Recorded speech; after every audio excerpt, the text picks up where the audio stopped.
திருமறை நேரம் Bible Hour presented by the National Bible College. கிறிஸ்துவின் சபையார் உங்களை வாழ்த்துகிறார்கள். Welcome to Satellite Bible Classes. வணக்கம் தேசிய வேதாகம கல்லூரி மாணவ கண்மணிகளே, தோழர்களே, பெற்றோர்களே, என் உலகளாவிய தமிழ் சொந்தங்களே, உங்கள் அனைவருக்கும் என்னுடைய இதயம் கனிந்த நல்ல வாழ்த்துக்கள். இந்த நாட்களில் ரோமருக்கு எழுதின நிருபம், புக் ஆஃப் ரோமன்ஸ் நாம் படித்து கொண்டிருக்கிறோம். உலகத்தில் நீங்கள் எந்த இடத்துல இருந்தாலும் நேரப்படி தவறாமல் நடுநிலையான இந்த வேத வசனம் ஒரு வகுப்பாக உங்களுக்கு வருகிறது. அதாவது வான்வழி வகுப்புகள், ஆன்லைன் கிளாஸஸாக வருகிறது. என் அன்பு மாணவர்களே, இதை எடுத்து நான் போதிக்கும்போது என்னுடைய நிலைமை என்னன்னா, நான் எந்த பக்கத்தையும் சாராதவன். நான் ஒரு கத்தோலிக்கனும் அல்ல, ஒரு புராட்டஸ்டன்ட் மனிதனும் அல்ல. இன்னும் இந்த பெந்தேகோஸ்தே என்று சொல்கிறார்களே, அந்த அமைப்புக்கும் எனக்கு எந்த சம்பந்தமும் கிடையாது. நான் வெறும் கிறிஸ்தவராக இந்த பைபிளை படித்து அதில் என்ன சொல்லி இருக்கிறது அதை மட்டும் கவனிக்க, அதன்படி நடக்க விருப்பமுள்ளவனாக இருக்கிறேன். 2000 ஆண்டுகளுக்கு முன்பாக இயேசு கிறிஸ்துவை மறுதலித்து அவரை சிலுவையில் அறைந்து அவருடைய இரத்தப் பழியை ஏற்றுக்கொண்ட அன்றைய யூத சமுதாயம் இன்றைய நாள் வரைக்கும் அது கடினப்பட்டு இருக்கிறதை நாம் பார்க்கிறோம். இன்றைய யூதர்கள் பழைய ஏற்பாட்டு மோசேயினுடைய நியாயப்பிரமாணத்தின்படி சற்றேறக்குறைய நடக்கக்கூடிய மக்கள்.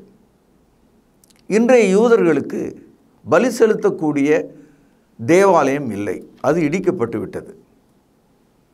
ஆகவே அவர்கள் தனித்தனியான ஒரு குழுவாக, ஒரு மதமாக இருக்கிறதை நாம் பார்க்கிறோம். ஆனாலும் தேவன் அவர்களை முற்றிலும் நிராகரித்து விட்டாரா? அவர்களுக்கு இனி இரட்சிப்பே கிடையாதா? அவர்களுடைய பாவங்களை தேவன் மன்னிக்க மாட்டாரா?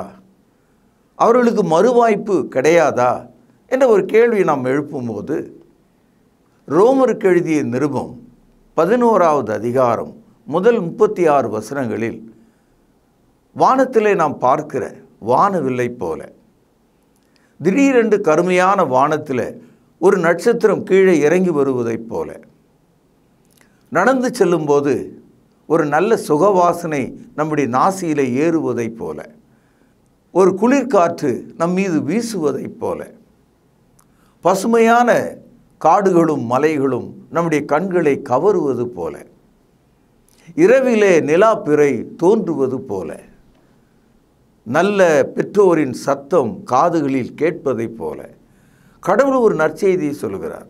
அது என்ன தெரியுங்களா? இஸ்ரவேலை நான் முற்றிலும் நிராகரிக்கவில்லை, முற்றிலும் நான் அவர்களை தள்ளிவிடவில்லை, அவர்களுக்கு ஒரு மறுவாழ்வை நான் கொடுப்பேன்.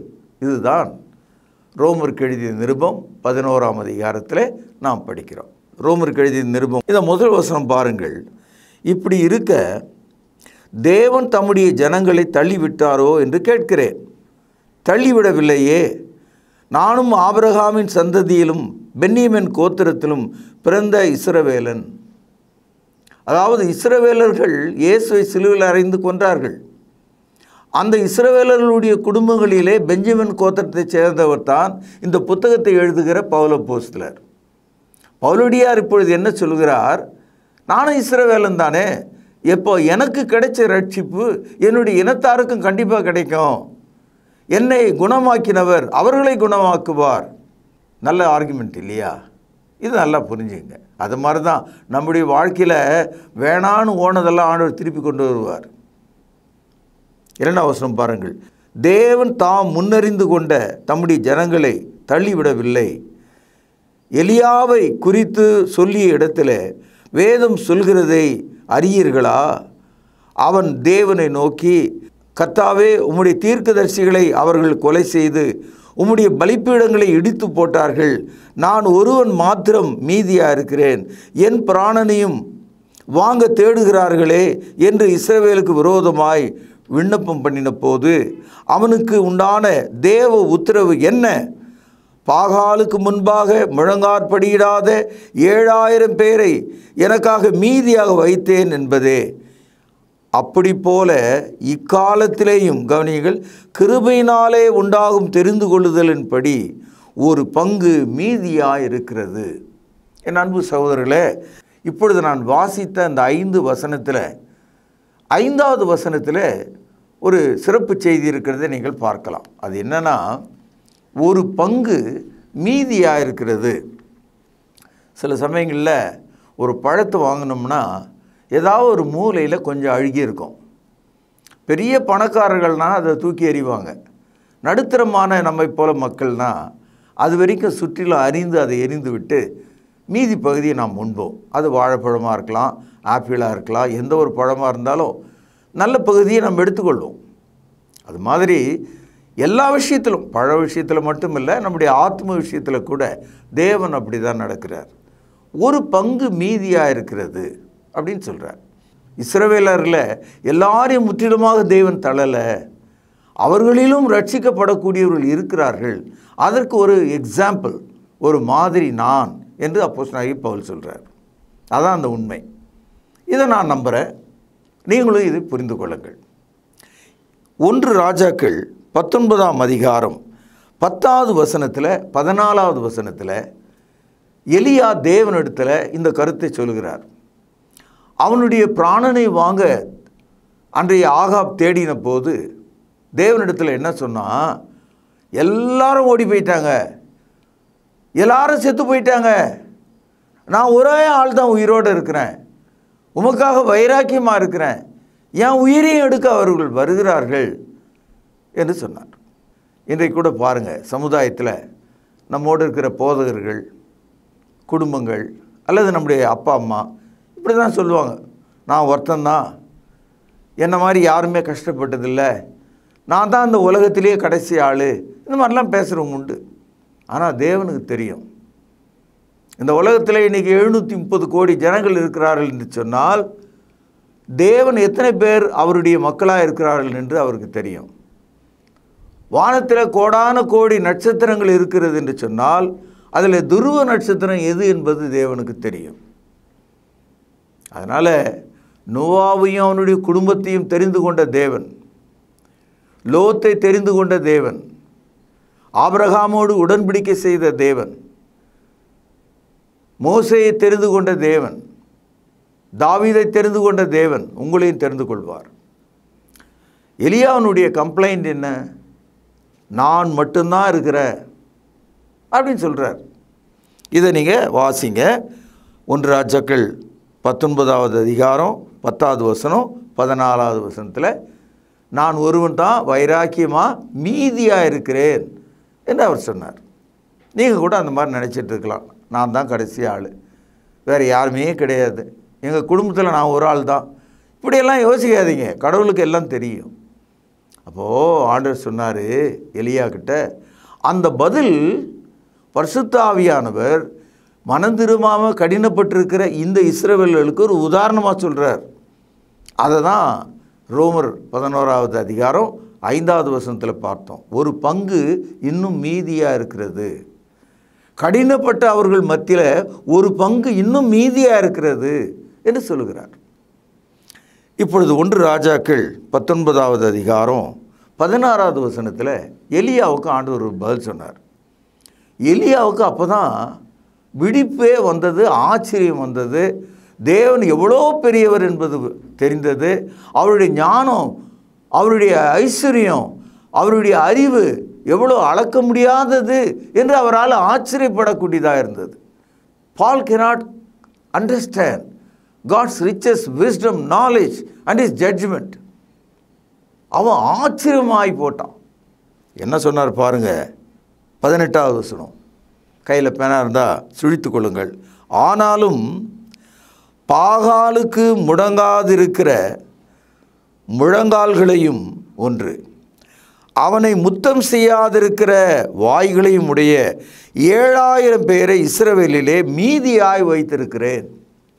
அதாவது தேவன் எலியாவுக்கு கொடுத்த பதில் இது. அன்னைக்கு இஸ்ரவேலில் 1 கோடி பேர் இருந்திருக்கலாம், எலியா என்ன சொல்கிறாரு, நான் மட்டும்தான் அப்படின்னாரு. ஆனால் தேவன் சொன்னார், இல்லை, இன்னும் 7000 பேர் உன்ன மாதிரியே இருக்கான். இந்த 7000 பேர் எப்படி வித்தியாசப்படுத்தி சொல்கிறாருன்னா, பாகால் என்ற ஒரு கடவுளுக்கு அதை பின்பற்றி போகிறவங்க அதற்கு முன்னால் முழங்கால் படியிட்டு அதனுடைய காலை முத்தமிட வேண்டும். அது அந்த மார்க்கத்தினுடைய போதனை.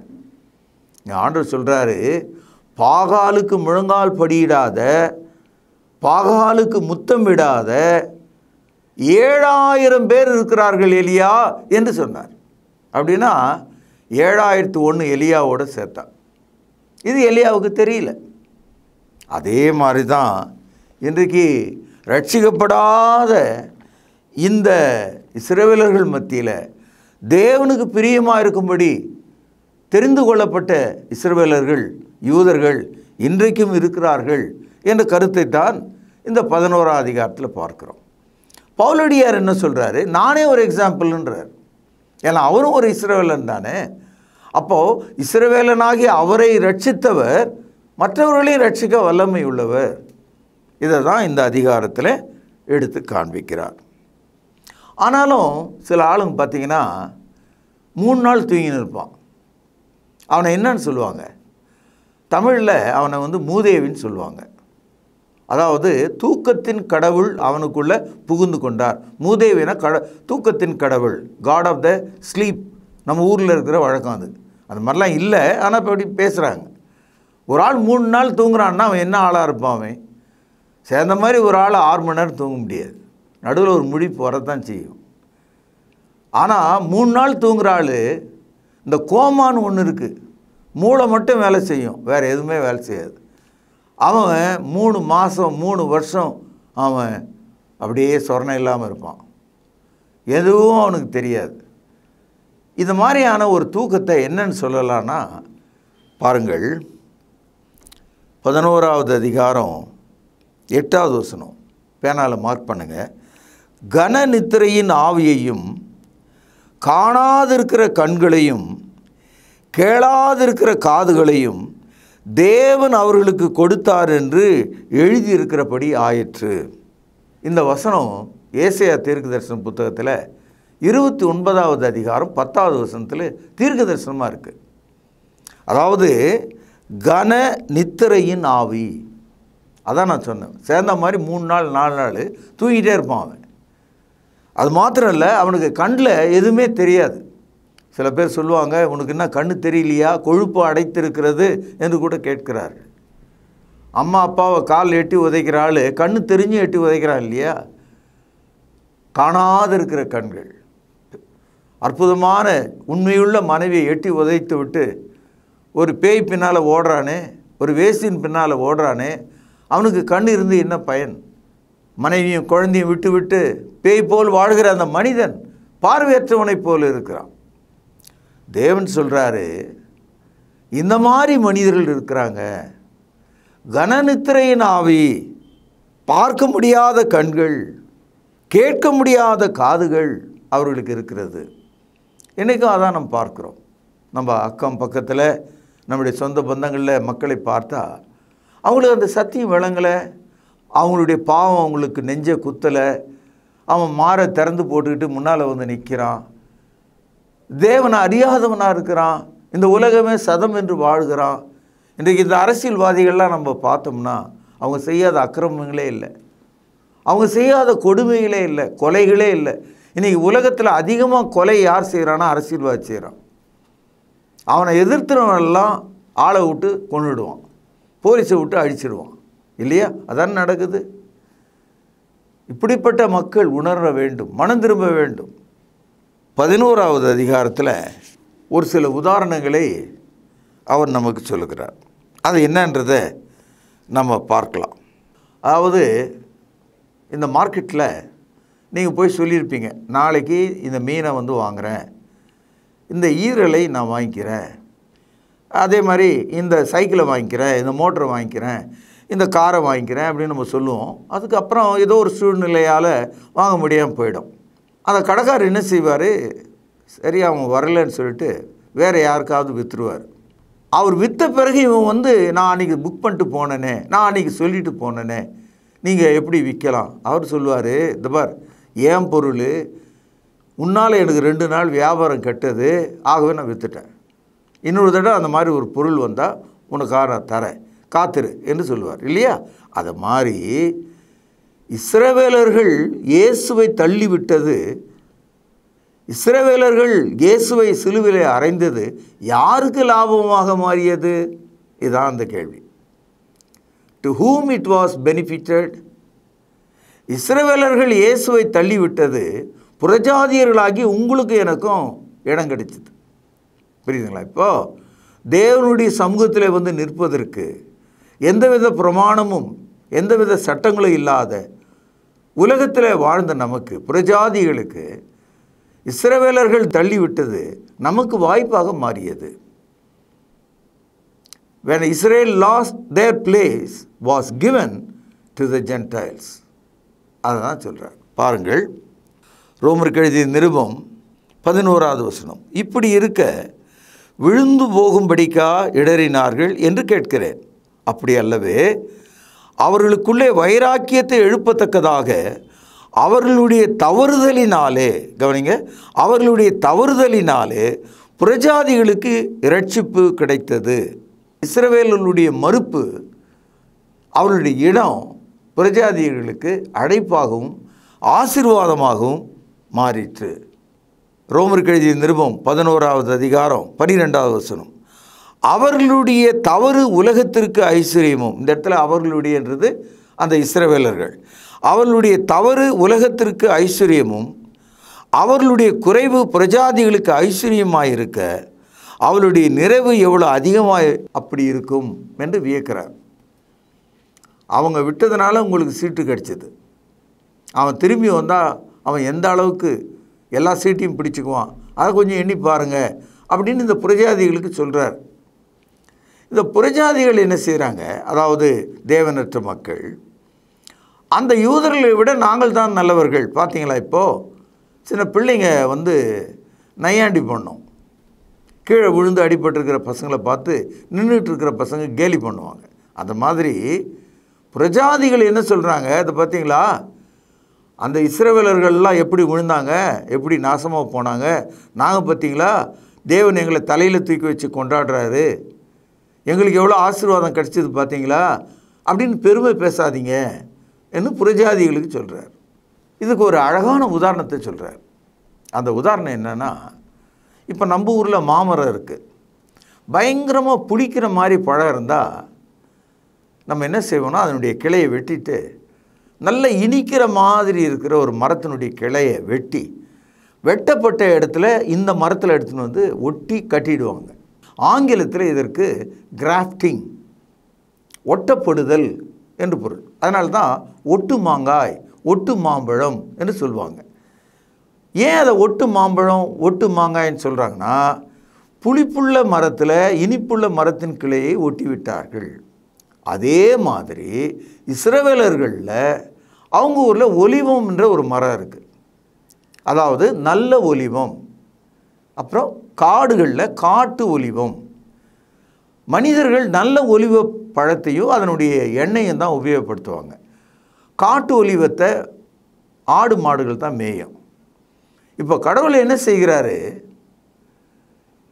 இந்த நல்ல ஒலிவ மரத்தினுடைய ஒரு பெரிய கிளையை வெட்டி தூரமாக போட்டார். அதாவது அந்த இஸ்ரவேலர்களை தூரமாக்கிட்டார்.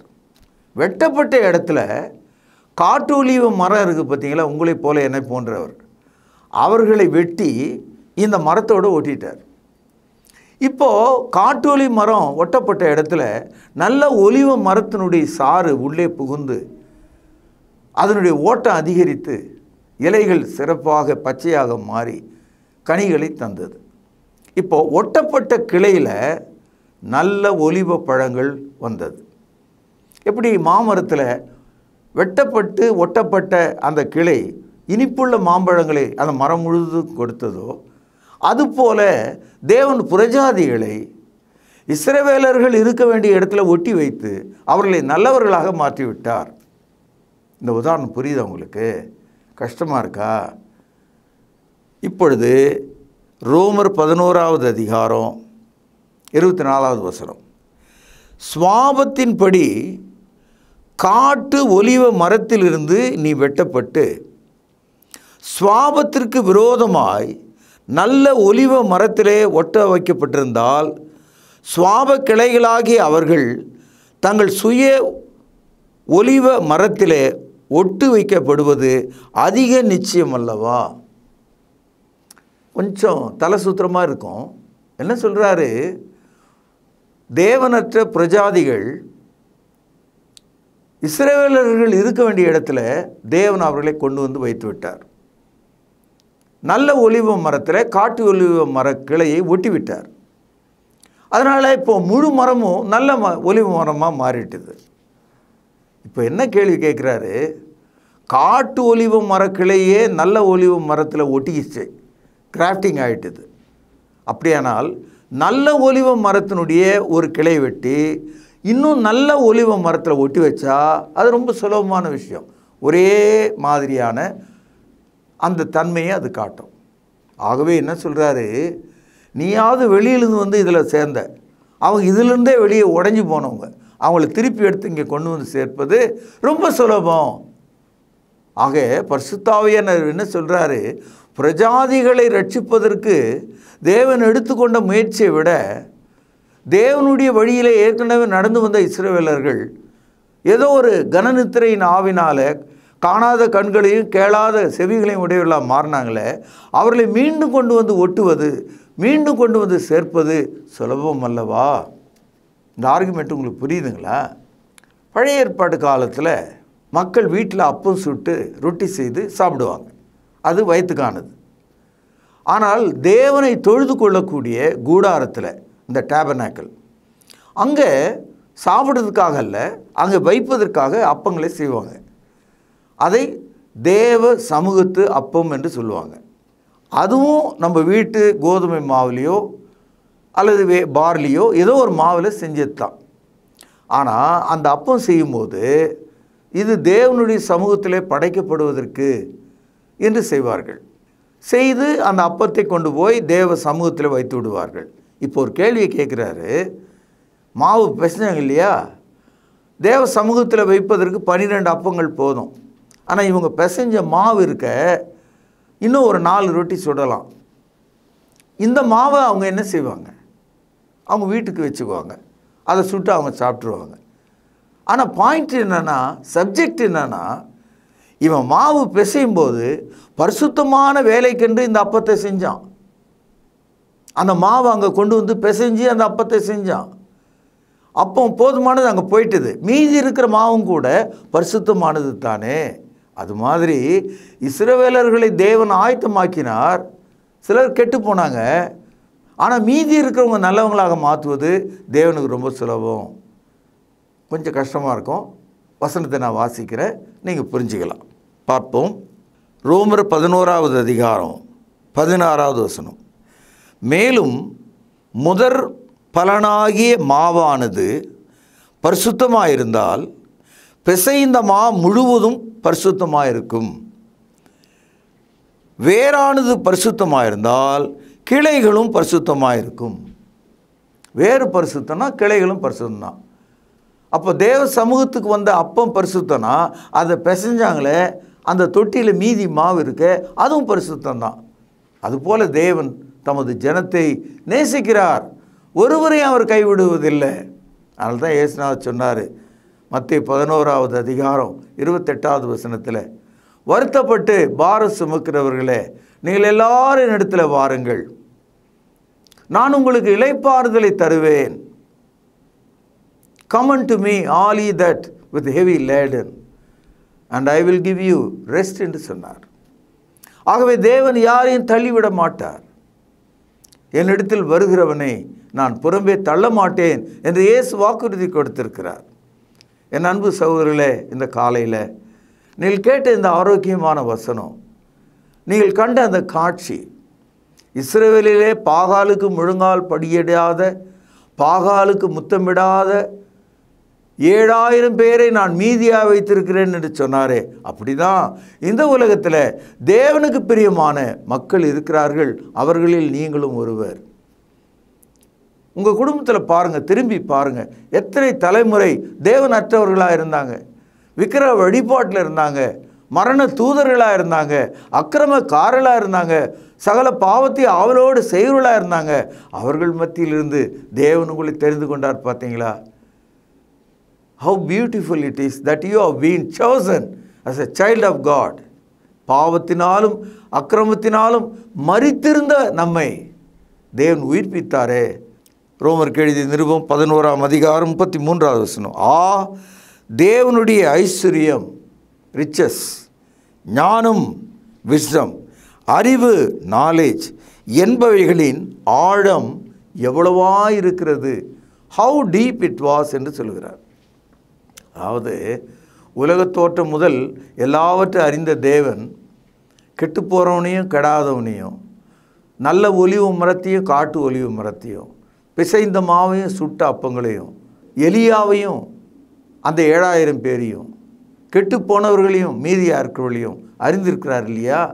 ஆகவே என்ன சொல்கிறாரு? தேவனுடைய ஐஸ்வர்யம் 1, தேவனுடைய ஞானம் 2, தேவனுடைய அறிவு 3, இவைகளின் ஆழம் எவ்வளவு பெரிதாக இருக்கிறது. அவருடைய நியாய தீர்ப்புகள் அளவிடப்படாதவைகள், அவருடைய வழிகள் ஆராயப்படாதவைகள். You cannot understand God's judgment and God's ways. கடவுளுடைய வழியும் அவருடைய நியாய தீர்ப்பையும் புரிஞ்சிக்க முடியாது. நம்ம அப்படி தானே இருக்கோம். என் அன்பு சகோதரர்களே, இதை விளங்கி கொள்ளுங்கள். இப்போ 2-3 கேள்விகளை கேட்கிறார். 34வது வசனம். கர்த்தருடைய சிந்தையை அறிந்தவன் யார்? 1. 2. அவருக்கு ஆலோசனை காரணாய் இருந்தவன் யார்? 3. தனக்கு பதில் கிடைக்கும்படிக்கு முந்தி அவருக்கு ஒன்றை கொடுத்தவன் யார்? இந்த 3 கேள்விகளுக்கும் மனிதனால் பதில் சொல்ல முடியாது. அதனால் தேவனிடத்தில் சண்டையிடவோ, கோபப்படவோ, எரிச்சல் அடையவோ நமக்கு வாய்ப்பே இல்லை. God is absolute and eternal. ஆகவே அவருக்கு முன்பாக நாம் தாழ்ந்து அவருடைய சித்தம் விளங்க அவருக்கு நாம் கீழ்ப்படிய வேண்டியது அவசியமாக இருக்கிறது என்று சொல்லி இன்றைய பாடத்தை நான் இங்கே நிறைவு செய்கிறேன். நாளை நாம் சந்திப்போம். பிரார்த்தனை செய்வோம். பரிசுத்தமுள்ள தகப்பனே, இந்த நாளில் நாங்கள் கேட்ட ஆலோசனையை ஆசீர்வதியும், ஞானமுள்ள இருதயத்தை தாரும். இயேசுவின் நாமத்தில் ஜெபம் கேளும் பிதாவே, ஆமேன். தொடர்பு கொள்ள வேண்டிய முகவரி: திருமறை நேரம், 58 சர்ச் தெரு, குமரன் நகர், சென்னை 6,82,000. செல்போன் 9385500882. கர்த்தாவே, தேவர்களில் உமக்குப்பானவர் யார்? வானத்திலும் பூமியிலும் உமக்குப்பானவர் யார்?